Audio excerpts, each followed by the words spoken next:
previously, the Poppy and the Trundle taken off the board. FPX though, the Yunara, the Annie, things that typically I wouldn't necessarily associate with them, you know, wanting to take away, but certainly targeted bans at NIP. Yeah, I do like some of the target bans, at least from NIP's side as well, taking away Jwei's Nico that has been just so disgustingly dirty.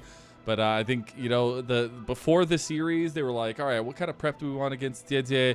We're going to have a couple bans. I think rightfully so, those bans are going to continue to be there. But it does mean that this jungle matchup probably going to be a priority in the first 3 picks for both sides. First pick of the Wukong for Naiyou. It is something to take away from JiaQi, but also gives you some skirmish potential and setup potential on NIP's side of things. Naiyou really likes this pick. It's one of his most played over the course of this split alongside the Vi and the Viego. But we will see exactly what they want to complement it with. We've got things like Annie off the board that are typically considered to be strong pairs. Of course, things like Talia still up if you potentially wanted to go there. But you definitely need a carry in terms of damage somewhere. And we want to talk about comfort. Well, FPX are prioritizing comfort. JiaQi has played so much Corki over the course of this year. And it's really been one of the picks he's found a ton of teamfight success on. This kind of signals a bunch of different directions that you could potentially go in. I think the teamfight engage of Wukong does kind of signal NIP want to keep their options open, but FPX not necessarily locking themselves in either just yet. And that Talia does get locked in. We were saying how much both teams love this pick, and a lot of that comfort coming to the mid lane from it just because it essentially fits the style that both teams really like to play here. But Kara will be piloting that one in game 2.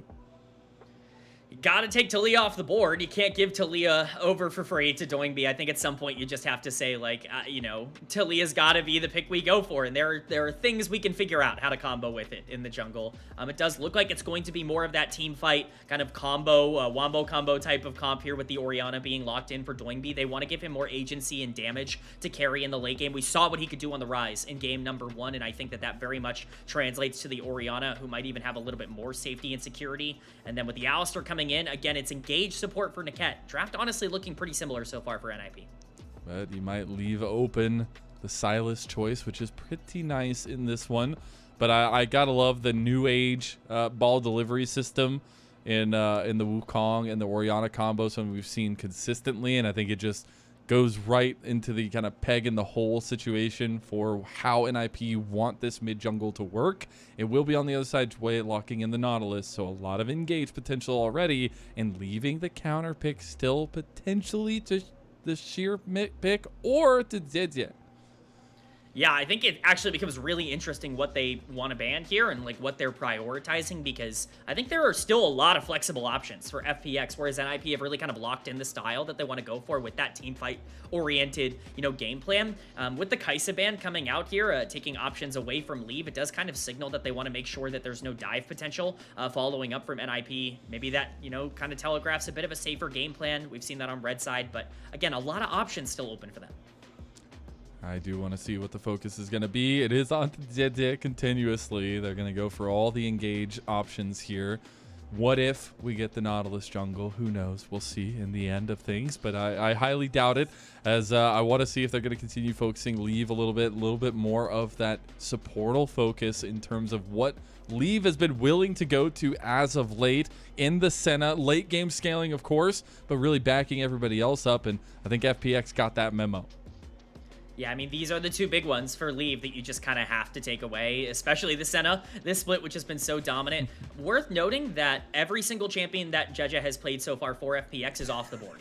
He will have to play something new, and whether that is, you know, potentially a Nautilus. They were thinking maybe the Sylas jungle.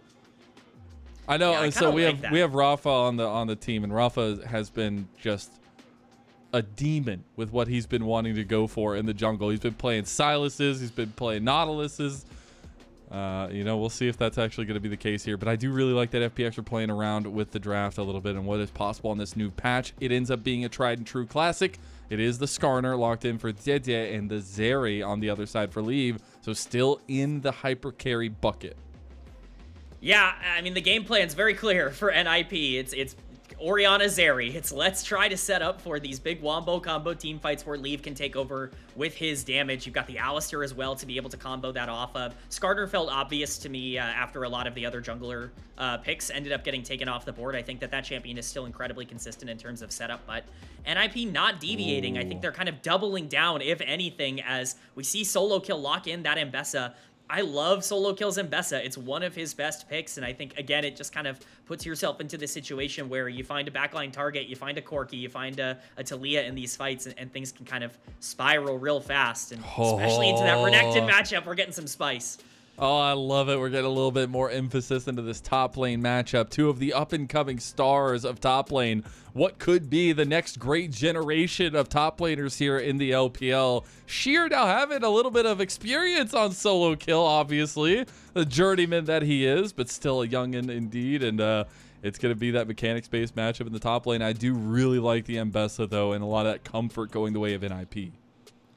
I like the Mbessa, especially for the comp in the late game. I love the Renekton here. I think that Sheer is actually in a really great spot to kind of take over in the early game if Skarner wants to pay some attention to the top side. We have basically the exact same conundrum we had in game one. So much aggression needs to be put in by FPX. If they can generate leads, then I think they're in a great spot because they don't really have a late game outside of Corki, but they can get there, you know, with a gold lead, it could be fine. And you're looking at Zeri Orianna on the other side. You got to be able to scale, and Leave in particular is going to be massive this game.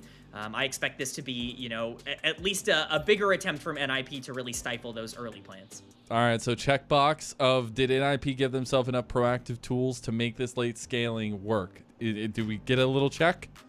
I think they have the tools to do so. Whether or not they're easy to execute, I think we will see. The execution was certainly off in game number one. That Wukong Mbessa needs to step up in the early game. Not always the easiest to make sure to get out on the map. I think we're going to have to see exactly what that execution looks like and whether or not it differs in game two. I gotta see the combination of the Wukong Orianna as well. That needs to be succinct as we're getting to game two now. It's a bloodbath out here from that game number one. Let's see if it continues. FPX versus NIP. 敌军还有30秒到达战场，碾碎他们。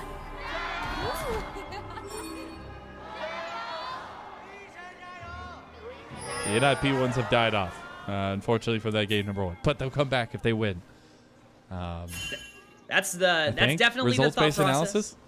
Yeah, you know, it's totally fine. I think NIP, you know, they just got to pick up one win. Everybody's going to cheer for Doinb again. I certainly have not lost my confidence in them after one loss. There's still a lot to play for, and you know what? I think this is them kind of showcasing, hey, we're not worried. We're not concerned with game number one. Absolutely. We're going to feel comfortable drafting, you know, another scaling comp and feeling like we can outperform you in that. But they cannot allow that disastrous mid game to happen again. We need to watch Naiyou to see if he can have more proactivity. And that's just going back to the story of these teams coming into this one.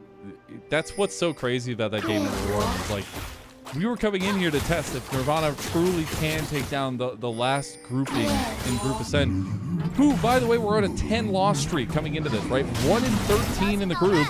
You see a trade going down the 2v2 into NIP, who were on a 7-win streak, dominating Group Ascent. We had a picture of them eating grapes, the heads of other teams. And that is not the expected result for that game number one. We thought NIP could come in with some strength. Yeah, that's the scary thing, is like momentum-wise, this has thrown a huge wrench into everything moving forward with these expectations and with the confidence of both of these teams. But again, as long as NIP can stay maintained, as long as they can understand, hey, you know, anybody can lose a game, I think they're going to be just fine heading into this game number two.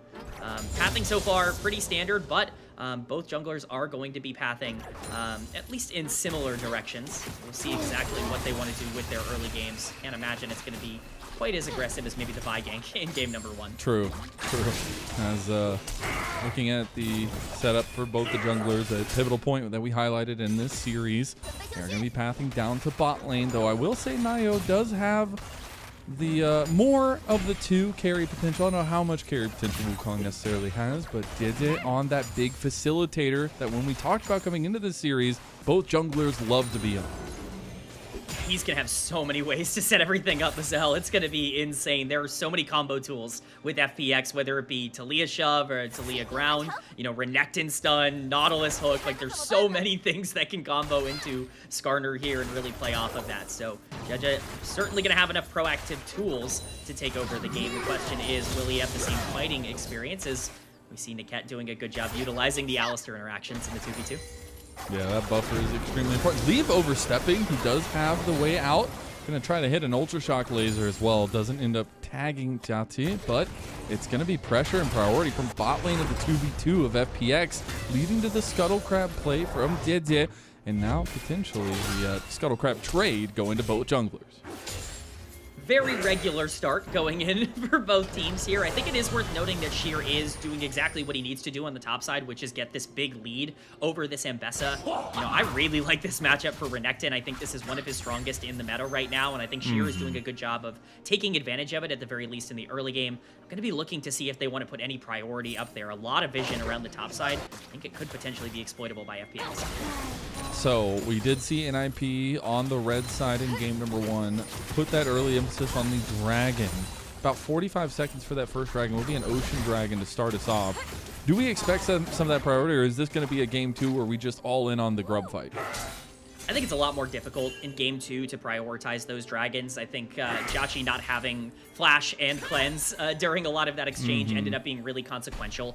They couldn't really exchange in the bot lane, and so it's basically free for FPX. Now it's a little bit more up in the air, and we're already seeing that a bit. Both bot laners still down on the bot side. We'll see if that ends up changing around that 5-6 minute mark as it has become. Yeah, where's my lane swap? Yeah, where's the lane swaps, man? Give me my lane swaps. Get Emily Rand in here. I need my lane promised swaps. LPL action, and LPL action means lane swaps. That's what I think. Let's talk about that a little bit, because this is, I mean, we have seen lane swaps for, I feel like, almost every single team in the LPL, and that has not been the case so far. Also, something else we haven't seen is the Azir. I mean, I know both mid laners have not played it a single time. Usually that's because it's fully banned out from every single team, but it's been open for 2 games in a row and neither pick. So there's some differences in these two teams facing off versus a lot of the regularity we see in the LPL. You know, I don't want to overthink the problem, Mazel, but I do think there could be some adaptation in terms of best of 5s, in terms of Fearless, and understanding like, hey, maybe we don't want to burn this pick in this draft. Maybe we want to try and combo it with something else later on in the series. I think there definitely could be some thought process. There's been a lot of talk about how Fearless does affect your best of 5 drafting in particular, and you know, I think a lot of big picks are being burned early. Perhaps these teams maybe want to stay a little bit more solid, but action coming in. Both junglers bot. 3v3. Oh, that's Lee flashing out. He was trying to find the angle there away from Jwei. That will not end up being a 3v3 that pans out to anything, but that flash being down for Leave is a big ticket item for FPX. It's exactly what they wanted to get. That makes Zeri a lot less aggressive in the early game. There's not really a lot of proactivity you can have with the Zeri no flash. And so looks like it will just be JiaQi in the area. Once again, it could be them taking advantage of the fact that they burn a summoner early to take this dragon. It looks like that will be the case once again on a great timer for them. And yeah, as they take this dragon, make sure he set up the protiv.gg, which I was going to do after we got the grubs down. But in the end, we have this setup going early onto FPX and onto Care in the mid lane. But he does make it out alive. That should mean that the dragon goes over to FPX. They are able to take this one down. Though a beautiful play from Niket, but the Istal's impact will get Jwei to safety in the end. And that is going to be a nice little payoff for FPX in the early game. Definitely nice for them to get the dragon. Good play from Niket to burn Jwei's flash. That does decrease the playmaking he can have throughout the rest of this map. But once again, I'm glad we're kind of panning over to the top side here, because I think this Renekton is in a very scary place right now. If Solokill is going to be shoved under tower all game, there is a real shot this Ambessa doesn't have the same kind of impact that maybe you would want. Sheer had a great game number 1, and I know we were questioning whether or not he could be somebody that was, you know, a real star on things outside of the Gwen and the Rumble. This is his game to prove it. Landing.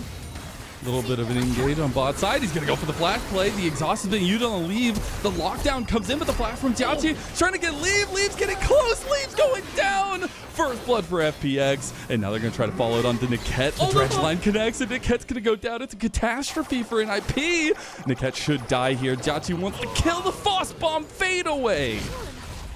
It's a nightmare for NIP. All that you need to do as Zeri Alistair is not die in lane. You just can't give the gold over to Corki. And now JiaQi sitting on 2 kills. That is ginormous for FPX. If we were worried a bit about the scaling, that's all gone. Grubs are started from NIP, but Teleport coming in. Yeah, they're going to try to contest this one as well. They're going to get in here as the nice setup is the first grub to NIP, but that seems like all they're going to get now as well. They're going to move more people over, though. NIP, we're struggling to find a little bit of a foot in this one. Jwei is hovering on the other side. Looks like Hex Flash would be used there at least. He's going to get the direct on, and Niket overextend. The install's impacted. Now that lockdown, that CC chain that we talked about, Kman, in the draft, works beautifully for FunPlus Phoenix. It is a nightmare for Ninjas in Pyjamas. This game has gotten significantly harder over the past 2 minutes. We're going to get a replay of the bot lane 2v2 first. This is a very, very over-aggressive start here from NIP. Remember, Leave does not have flash available to him. There's no way for him to be able to disengage this. The exhaust flash coming in from Jwei. He has no mana, but the auto attacks are certainly enough, even through the barrier. They just have too much damage, and at this point, Niket doesn't have the health bar. He's not level 6. He can't survive this. Once that hook lands again onto Alistair, Jwei just looking phenomenal in the beginning part of this game. It's just perfect. Oh, and we're no, not it's done. not stopping. The Avalanche has transferred from game 1 to game 2, Kman. They just expertly execute a top lane dive. It's not close right now, Mazel. One of these teams is proactive, and the other is, you know, playing Zeri Orianna and just losing early game. And I'm so disappointed for NIP that this is the showing right now. Their game is not over by any stretch, but you need to start reining it in. FPX looked fantastic at the beginning of this game. This could be even more dominant than their game 1 right now. Yeah, I know the Fantastic Four just came out and is leaving theaters soon, but I mean, we got the Fantastic Five here in the LPL, and it's looking damn good. As this team-wide setup for FPX has just been lethal. They have been so damn good about moving around the map consistently together, and now this bot lane is just getting snowballed on. I was almost ready to be Naiyou. like, okay, Jwei, you might be a little overextending. He's still stepping up. Naiyou. He's got the alcove. Oh, he's gonna catch it. He has to get something out of this. He's been down here for so damn long. JJ. He's going to be clearing. He luckily doesn't have any camps to go get as of now, so he was able to be a good monkey and get through it all, while JJ is still trying to catch up in that regard. And he's going to stop his back. He realizes that he wants to commit to this. Ultra Shock Laser commits and does hit, as Leave is just baiting his jungler. Oh my god. It's an absolute nightmare. It is just terrible. Nightmare. Yeah, it is. The pajamas are on because the nightmares are happening right now for NIP. It is not looking good in the early game. Naiyou's clear is really interrupted. Jeja has so much map pressure. It's not too big of a problem for Naiyou from an experience perspective, but again, you got to start making plays at some point. Yes, this comp scales, but you cannot allow Corki, a 2-0-0 Triforce completed Corki, a free laning phase here. You got to start putting your foot on the gas, and I think that absolutely needs to come with Naiyou utilizing that Cyclone. And I'm the one that had a 3-0 for NIP. It is not looking like that here. This is going back to like Split 2 NIP feelings and some of the lackluster performance there. And what a time to do it. This literally happened. Except it went all 5 games last time these two teams met in this playoff play-in, just last split. But NIP, they don't want to end up the losers again.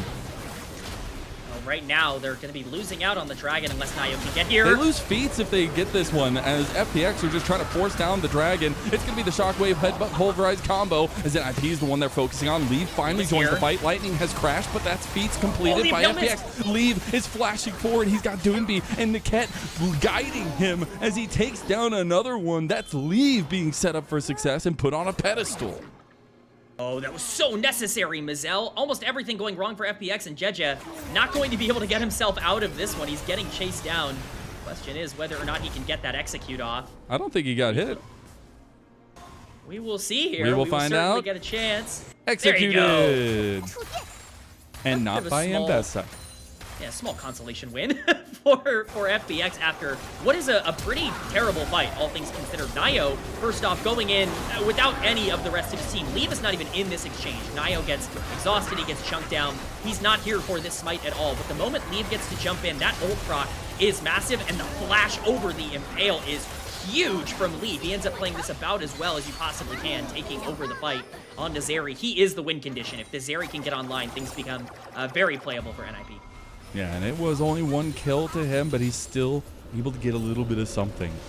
And you gotta be there to gotta be there to contest JiaQi on this Corki, who is already on 2 kills, already has the item completed. And speaking of that, we are on first items completed for a majority of members on both sides. Sheer had completed his Black Cleaver forever ago. Luckily, he was the first of the party. Now everybody else is joining him. Doinb will be offset just a little bit with the Boots Rush and the Tier. Yeah, I actually think that's super consequential for Care, who just does not have the combat power right now to utilize the Talia to make these macro plays. That's why you want to draft the champion in the first place. It's why she's so strong. So Care definitely needs to make sure that he can get proactive and get there fast. But right now, NIP going to be establishing that tempo on the top side, 1 minute away from that Rift Herald spawn.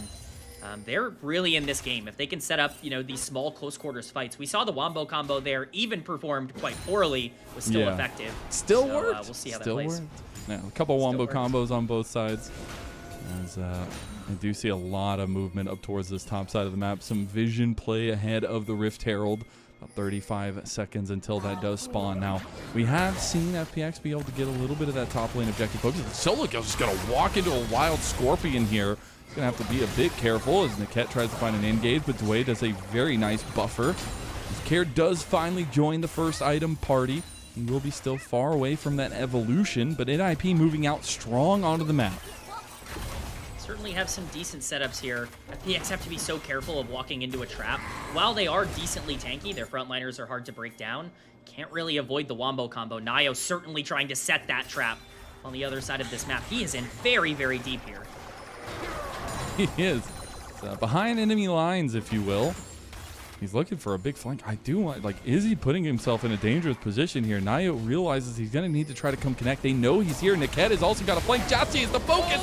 JiaQi goes onto the other side, tries to get away, dodges out of the Ultra Shock laser, but he can't dodge away from the lightning. The flash comes out from JiaQi, and he is out of there. Now Dede needs to find his exit, but he is all by himself in the middle of 4. And NIP take him out and move over to the Rift Herald.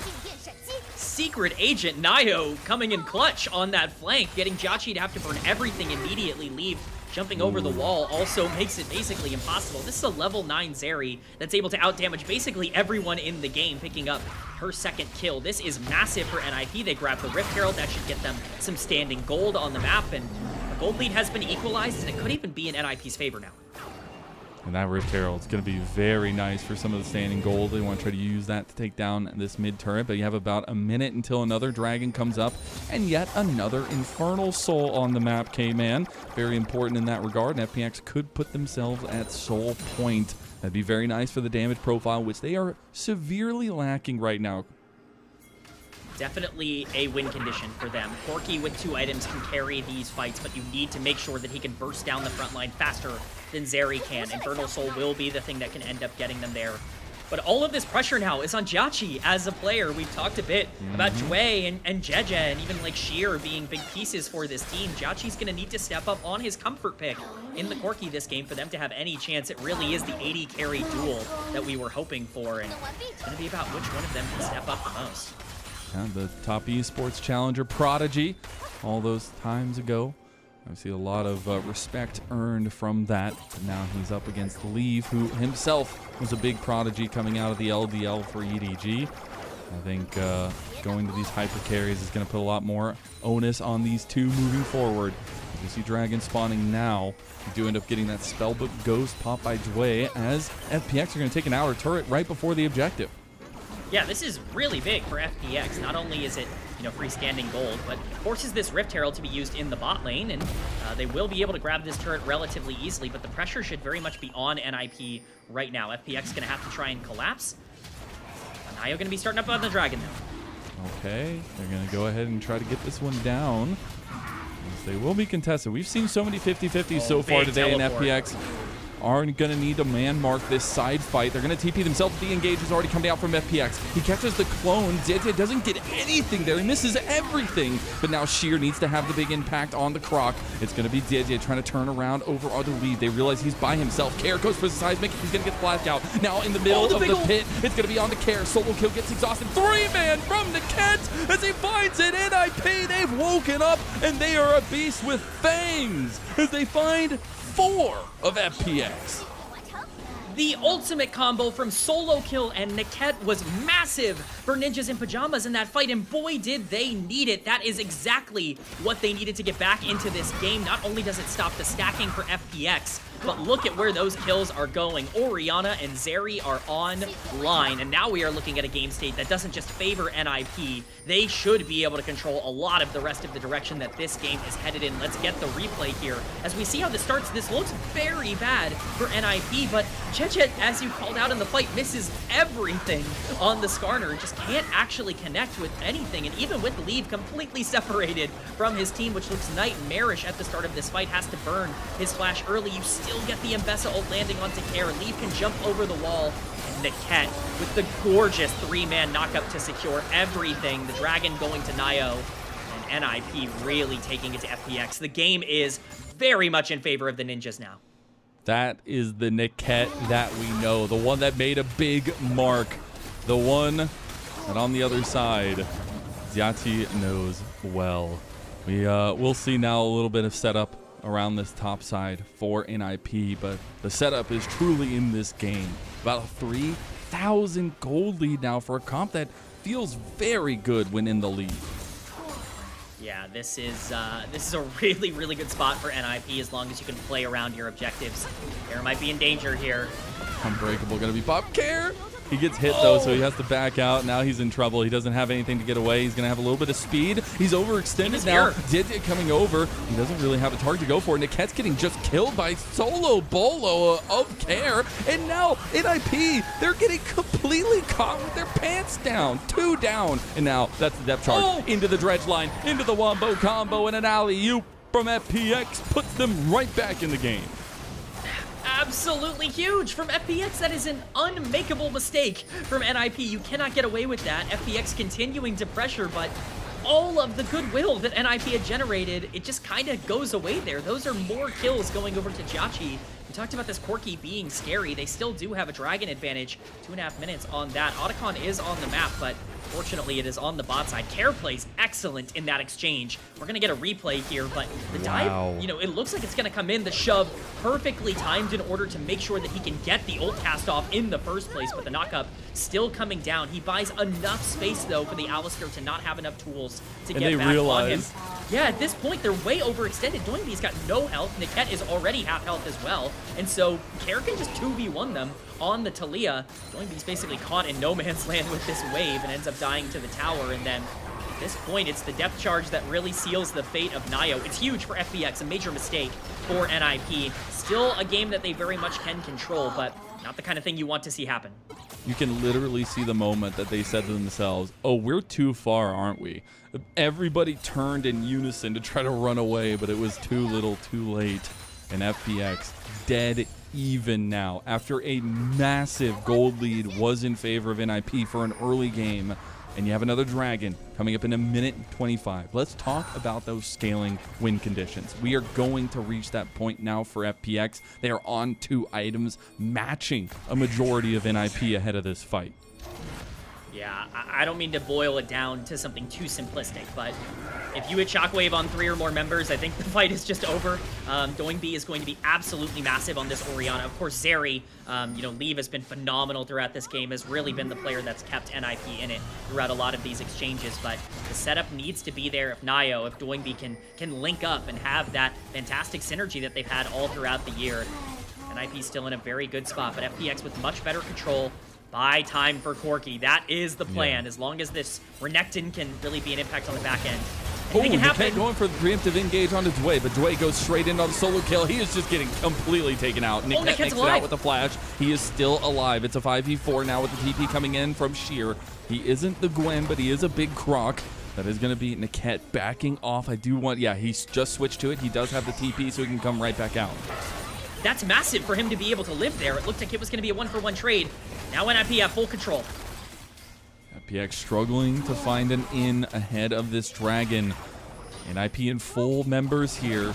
Again, it would be soul point for FPX. That's so much decision-making power, and enough time has been bought for a TP in response from Jwei. Oh, it's a 5v5 once again here, Mazel. Dragon has spawned. They're going for it. JJ says, let's go 50-50 me right now. Let's see who gets it. Who's better, the world champion or the rising star of NIP? He's in the pit. He's going for it. The dragon is the focus for NIP, but it's the impale. It's the play from JJ, and it's the team fight. Leave looking to carve down the back line. He can't get him. It's going to be Solokill getting the kill in the end, and Leave gets wall banged, and that's going to mean FPX find another fight. A triple kill for JiaQi. They lose the dragon, but they claim the fight, and they claim the Otacon. Massive win there. That could be the game-determining fight, Mazel, for FPX that they just crushed. I'm excited to get that replay because I think there's a lot to talk about. What a greedy setup for FPX that they're able to get away with, but it completely turns the game back into their favor. This is now a 6-kill Corki, and I want to give a huge shout-out to Sheer, who is playing phenomenal in this series so far. This time on the Renekton, but we get a replay here. This looks like it's just going to be a 50-50. NIP know that they can't set this up, and so they want to go for the wombo combo, the double knockups coming in, but they just don't have the damage. Niket dies almost instantly in this fight, and the moment everything gets bursted down, once again, look where Leave is. It feels like he's in a good spot to take advantage of the backline, but he's completely disconnected from the rest of his team. This is not the first fight where he's nowhere to be found in the front to back. He's trying to make hero plays, and right now, the damage is just not coming through. FPX with a massive win that could propel them once again. Yeah, it's just not adding up together, and a little thing there, Naiyou deciding to commit on to the dragon, get that one down, which is a good call, but in those little micro moments, if his damage was there, maybe things turn out a little bit differently, and it's just the play call that NIP go with that now puts them on a almost 3,000 gold deficit, and if that dragon buying a little bit of time is going to be enough for them. JiaQi is 6-2, 3 items, and Solokill goes on to a fight on bot side, or at least on this fight, at least on top side rather, as FPX are going to back away. I think the Yistall's impact from JJ. Niket really wants this one. He goes for the flash play too, as now they know that JiaQi is going to be moving over. A TP is coming into the top side as well. All 5 members of FPX are up here, and NIP is struggling to find out what they want to do next. Yeah, I mean, it's a really aggressive look from NIP. I think they just wanted to burn as much as they could summoner-wise, and they get the teleport out of the Talia, which is consequential, but for now, this Baron dance will continue. It's difficult for either team to feel comfortable fully on this setup. For now, vision is going to be the priority. Still over 2 minutes, over 2.5 minutes away from that dragon, Mazel. There is a lot of posturing and positioning still to do for either of these teams to feel comfortable, but this game state is so tense. It really is, and we're getting to that team fight for both of them. It really is going to explode with the mechanics here. I do like that Leave is on 3 items now, matching the ADC power spike.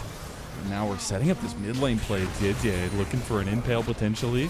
He's just going to go for a bit of pressure. Care waiting around the corner. Solokill coming for a flank.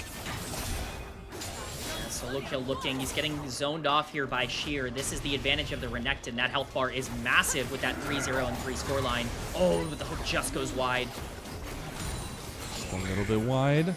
As the fight continues between the top laners, I think Solokill might have to back off here. Weaver's wall coming in. Gonna get Care. Gonna get the flash out of Solokill. Yeah, maybe a bit of a preemptive flash. Care cut himself off with the Weaver's wall, but still gets the summoner he was looking for in the exchange. And so overall a successful play for FPX. This is the summoner spell you're looking for.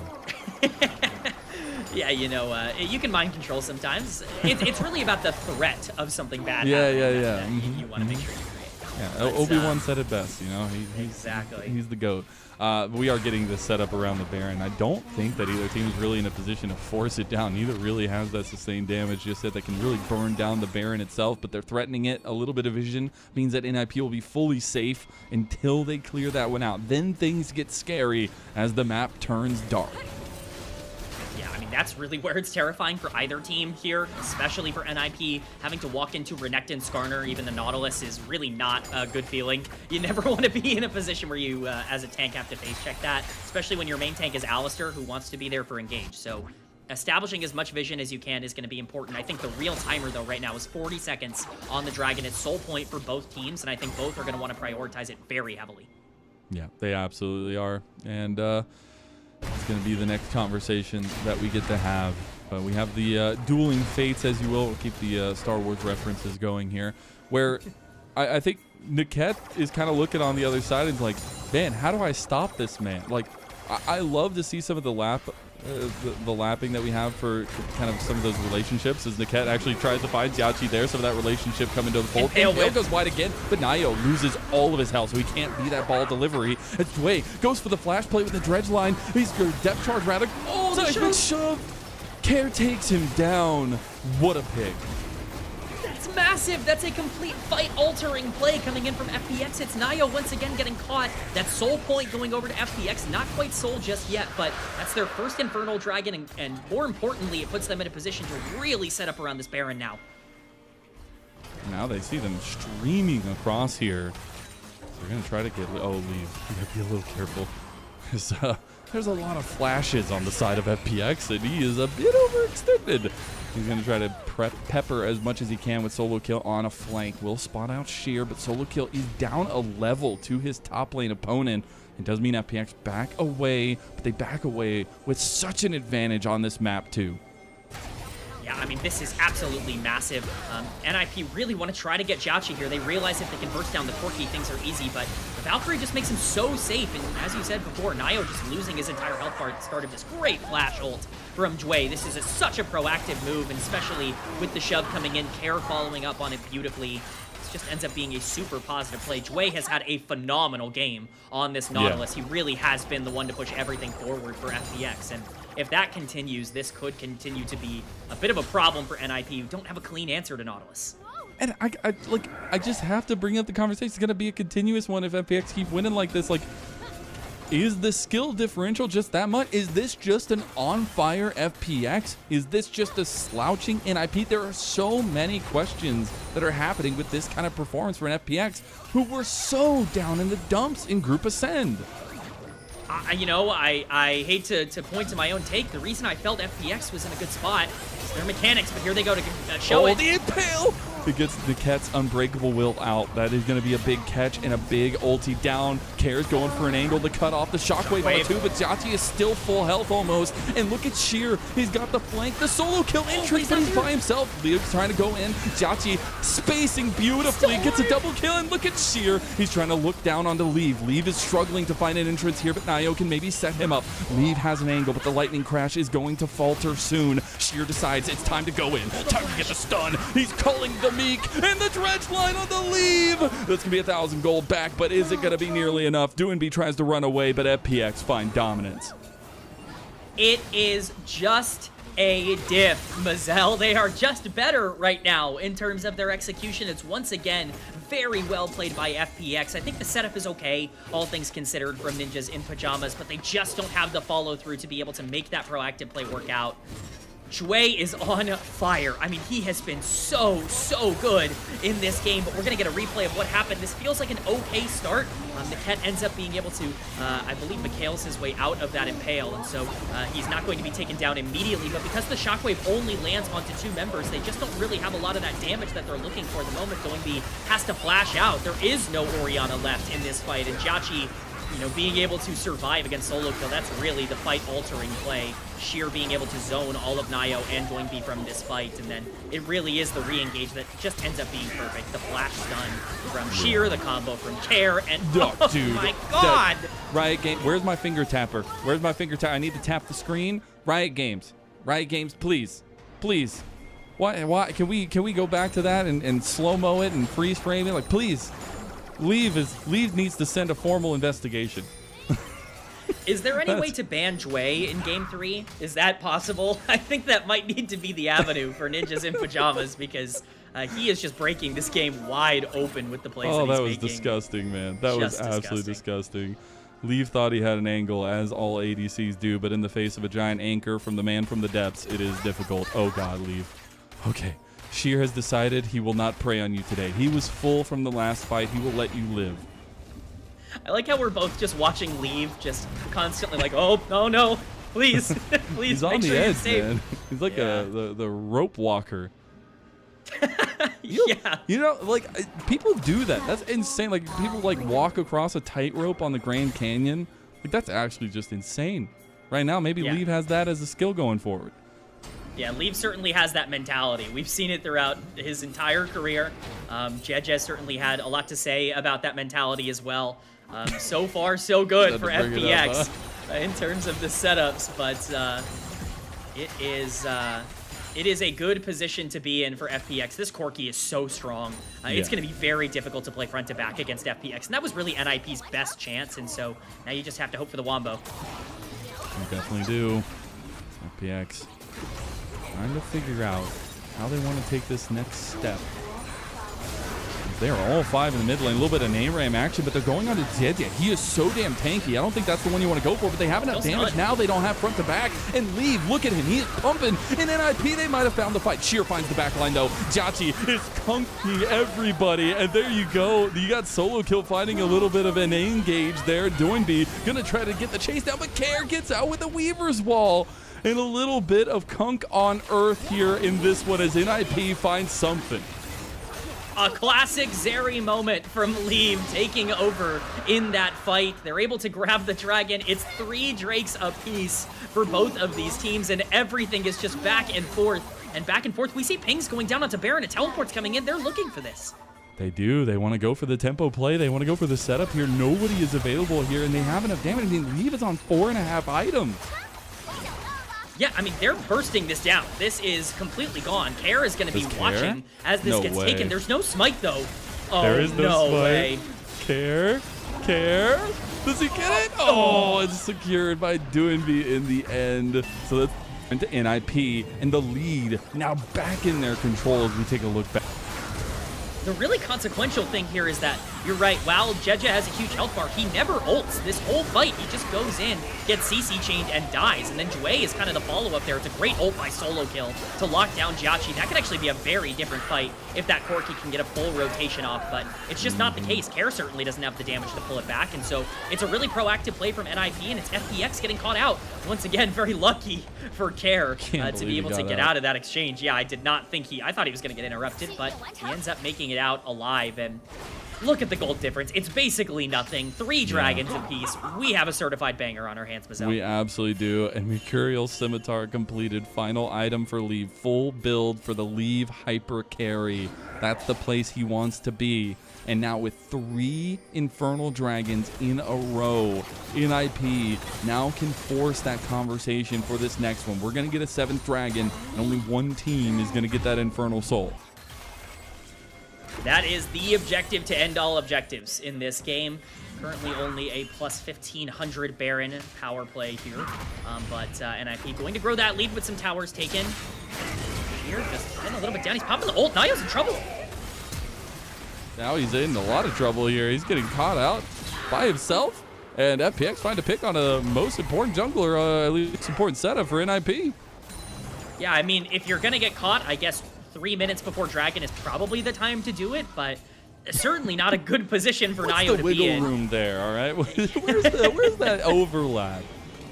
I think, you know, I'm just trying to stay on the positive side here for Naiyou. Very questionable decision. There's no cover on the top side, and of course it's going to be easy to collapse upon as much as NIP have gotten themselves back in the game. They're not running the map by any stretch of the imagination. No, so, not at all. Nice play to capitalize for FPX. All right, 2.5 minutes, Kman, just under that. We have big item completions. More importantly enough, though, JiaQi does not have that next item. Maybe has a piece of it here as he gets his back off. But who is favored in a big 5-on-5 game-deciding tussle here? It all comes down to the Wombo combo from NIP. If you can land that Wukong engage on top of a Shockwave, it is unplayable for FPX. As much as I want to talk about players like JiaQi and Jwei having great games and stepping up, it's all about the execution for NIP. If Zeri has time to free fire, she will have the damage to break through, but she might not have that time. Sheer has been massive, and if he can get onto the backline, anything can change. It really just comes down to which of these teams can execute in bigger moments, and I wouldn't have it any other way. I love it that both teams have put that burden of execution on themselves saying we knew we were going to get to a team fight setup. Now we need to execute our comps. And the bridges have been built. Leave and JiaQi, their positioning in this next fight is of utmost importance as we take a look on how these teams are setting up. Yeah, the setup is important. I think it is worth noting that Naiyou has no flash, as we talked about, for this fight, which means that engage is much more difficult for the Wukong. Still not impossible, but definitely can be a bit tricky. Niket gonna keep JiaQi on his toes. Hey, he's like, I know you. I know your mechanics. As he does check them ahead of this big moment. Yes, it's definitely an important check to pass for JiaQi. He cannot get caught in this integral moment. 9-kill Corki can still be a big difference maker, but NIP setting up for a potential trap. They don't have vision on the other side. A little bit of mind games happening here as TP is going to come out from Doinb. NIP don't want to cede control of this mid lane prio. Yeah, this is such a tricky spot for FPX. You can see Sheer is going to complete his back. He's going to have to TP in here, but not the easiest ward in the world to TP to. He's just going to teleport to the tower, so that awesome flank position will be given up. But NIP laying the groundwork. Oh, yeah. Solokill chunks Sheared now as he has completed that Serpent's Fang as well. Ambessa was picked for a reason. Always an important factor. JJ gets engaged on again. JJ is going to go down before even getting to do anything here. He's trying to get an Impale off here potentially. There's the Solokill entrance into the backline. Trying to get this backline down. Solokill's going to flash away. Double shockwave coming in for Doinb. But as Red Line connects on the Leave, they need to try to get Leave. Leaves the focus. JiaQi found him, but he's got Solokill on his back. Solokill's going to run down the entirety of FPX. Care's the only one left. They're going to get the at least set up for Sheer. He gets the stun. It's not enough with the seismic shove. Oh my god, Solokill runs these fights all day long. The Ambessa, who was put down in the early game, who was not able to generate any sort of lead, is the champion that comes up absolutely massive for Ninjas in Pyjamas. Solokill takes over the fight. So many resources put into killing Leave that they don't have the health bars to take care of the Ambessa. And now that's Soul going over to Ninjas in Pyjamas. That could be the thing they need to take over this game. It's not just Infernal Soul, 4 Infernal Dragons for them. That is insane. The damage pop-off is coming as we take a look at this pop-off by NIP. This is just about as well played from Niket as you can possibly make it. You see the engage coming in here. We're going to see it in just a moment. The knock-up to really disengage and really create an opportunity for Doinb to ult. And then the moment that Jwei goes in, just instantly gets to disengage him, keeps Leave alive for just long enough to get that damage down onto JiaQi that ends up being the decider in this fight. If JiaQi doesn't get hit with those autos, the fight is over. Corki is able to take that to the bank. So massive, massive play there from Niket and from Leave, the bot lane of Ninjas in Pyjamas stepping up. And then, of course, Solokill cleaning everything up at the end. Pretty well played, all things considered. Yeah. And how awesome is it to see Solokill popping off against Sheer? We talked a little bit about it, but two guys who are looking to be that next generation of all-star top laners in the LPL. And obviously a lot of holdovers from that prodigy EDG youth lineup that got promoted. And Solokill showing off the Ambessa skills here. NIP should just be able to burn down this Baron. I do wonder how FPX even find another fight now that the damage profile is so in favor of NIP. I mean, these tanks are going to melt. I mean, 4 Infernal Dragon, Infernal Soul, there is almost no way for you to be able to play these fights slow. You need to find an engage onto a primary target early. If you can't get on a Leave, it'll be over fast.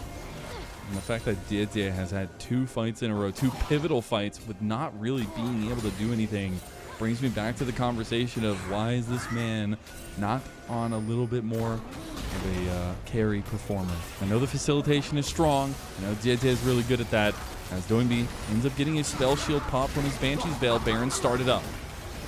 Yeah, this is huge. It's already dropping so fast. Zeri burns this objective. You have to go in now. Sheer trying to find an angle on the other side, but they're taking way too long. JiaQi is going to get shockwave. The Baron goes over, and JiaQi is already gone. NIP, they just completely eviscerate everybody from FPX. They have been snuffed out. All the momentum from game number 1 is gone, and the NIP that we knew in Group Nirvana has made its appearance here. Yeah, Care going to Weaver's Wall his way out of there, but it is in vain. Leave very much in the area, will be able to get himself out with the teleport back to his own base, but it is certainly like I said earlier, a consolation prize at best. Ninjas in Pyjamas utilizing that soul, dominating the fight, grabbing Baron, and pushing for game. A lot of big picks going to be off the table as we move forward here, but 23 to 25, 43 minutes in. NIP trying to get some lasting damage in the base of FPX by taking this in hit.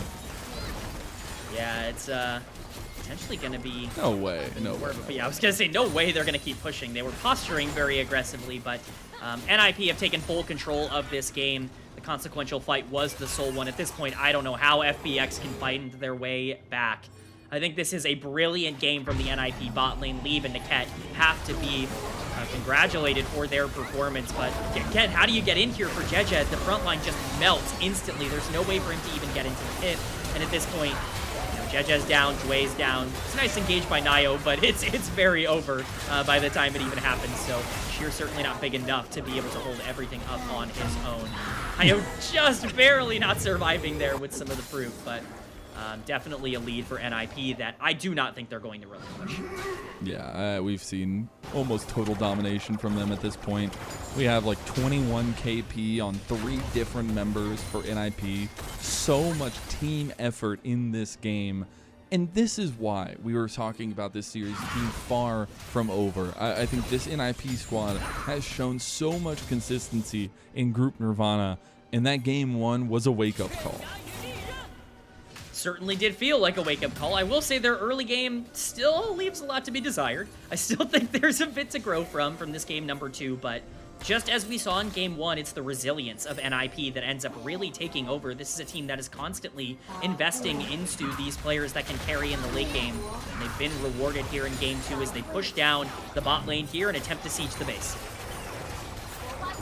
The late game comp works for the second time, at least. The first time, not so much. Niket goes in, catches out Care, who goes golden instantly, but Solokill is now here. 3-man knockup coming out from Naiyou, and this combo, the Wombo, it's all there, and we're dancing into the night for NIP. Sheer, the last one left. His Jwei will be popped, and the last hope of FPX will be gone. Game 2, holistically, NIP's in the end. It was topsy, it was turvy, but it's an even series now as NIP put the finishing touches on this one. We got a series on our hands, baby.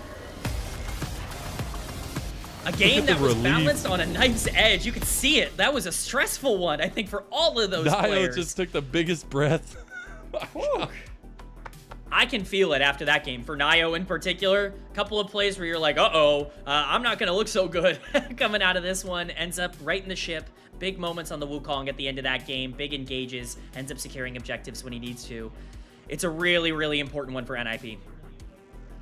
Yeah, it truly is. And an important one down in the books, especially with the way that momentum can really affect this. This is your lives on the line. This is your 2025 on the line. You got to put everything there. And I know the last time these two teams met, we did go the distance.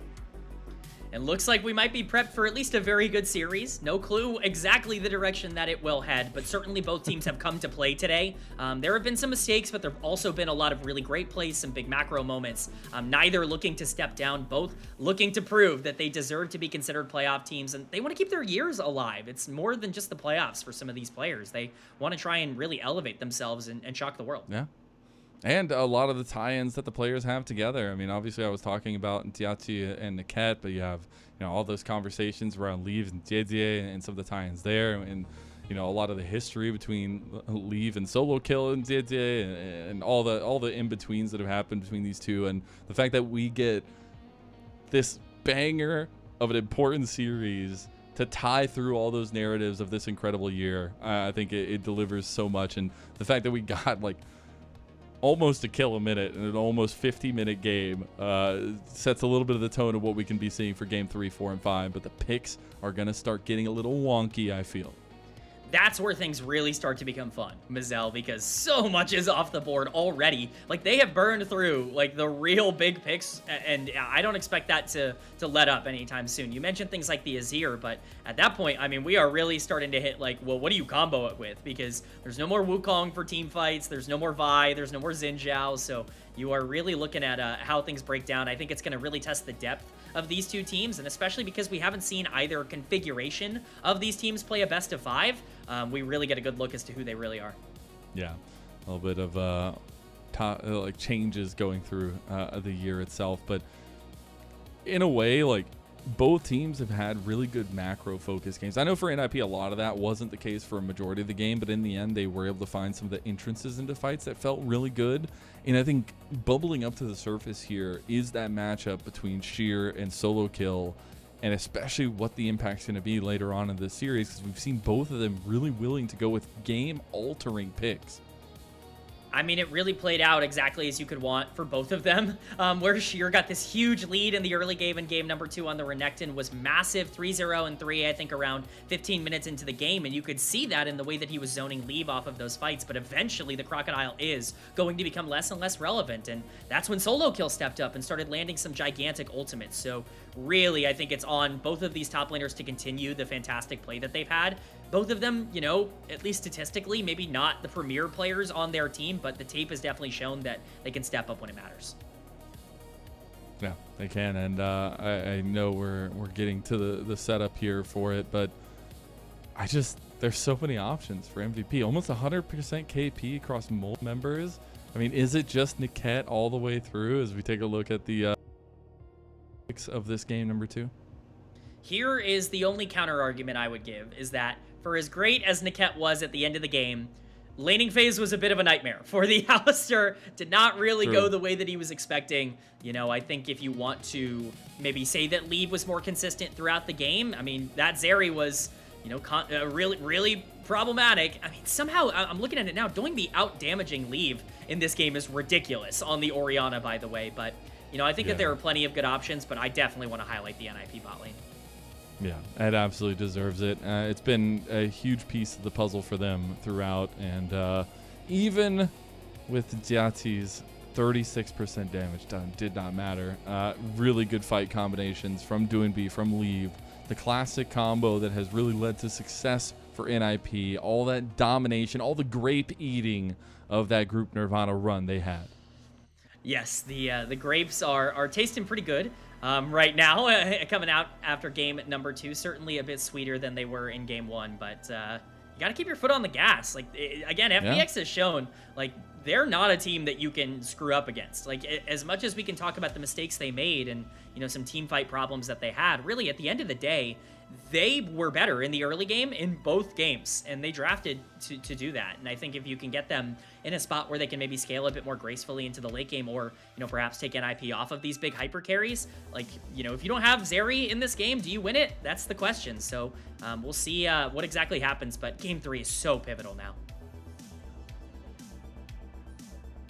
Yeah, it really is. I'm just so curious of some of these fights, the way they panned out, and especially some of the entrances that the top laners found. Don't feel like we got the sauce that that FPX were trying to put down in this one, but we definitely see a lot of the wombo combos executed pretty nicely. I think in some of the earlier fights, we definitely had some questions asking, like, why haven't we seen so much consistency from, like, the Shockwave combo with the Cyclone? But in the end, I think we ended up seeing a lot of those kind of combos come through, and a couple missed engages, I gotta say, from FPX. I think I love Dede on the Skarner. He has looked good on it in the past. Here, it was a tough one to watch, especially after the domination that was game number 1 on the Xin Zhao. It certainly is a tale of 2 games right now for JiaQi. I will say it's the Jie and the Jie. Yes, you know? Yeah, exactly. Hopefully we get more of the former in game number 3, but this is a hard game for Skarner. This is a really tough game to find an engage pattern on, especially after damage starts coming through. You know, he didn't help himself by missing basically every major impale throughout the back end of the game, but you know, when you're a tank on the front line here and you're just getting melted by the end of the game, not really a ton you can do in those instances. Hopefully he can have a bit more proactivity. I think his early game was very good. He just needs to keep things strong. He needs to really, you know, feel that confidence, feel a lot of that, you know, power flowing through him. It really felt like by the end of the game, he was scared, like, do I ult now? Do I save it for later in the fight? You know, we've still got a lot to work on. We do, for sure. And maybe some of that is putting him back on a more skirmish carry jungler. Maybe we'll see that. Maybe he gets his poppy for once. But now let's turn to back to that conversation of the MVP at least. I think I would have to vote for Niket. I think there were so many good ways for him to find it. And I think like it obviously oftentimes goes the way of like all the spotlight goes to the carries. I know we know that. Supports have actually been getting a ton of call-outs, even sometimes when they shouldn't. But in this one, I think he should. Niket was the best player in the team fights. It just was not close. He was so relevant towards why NIP was capable of winning that game. I would have no qualms with giving it to Niket.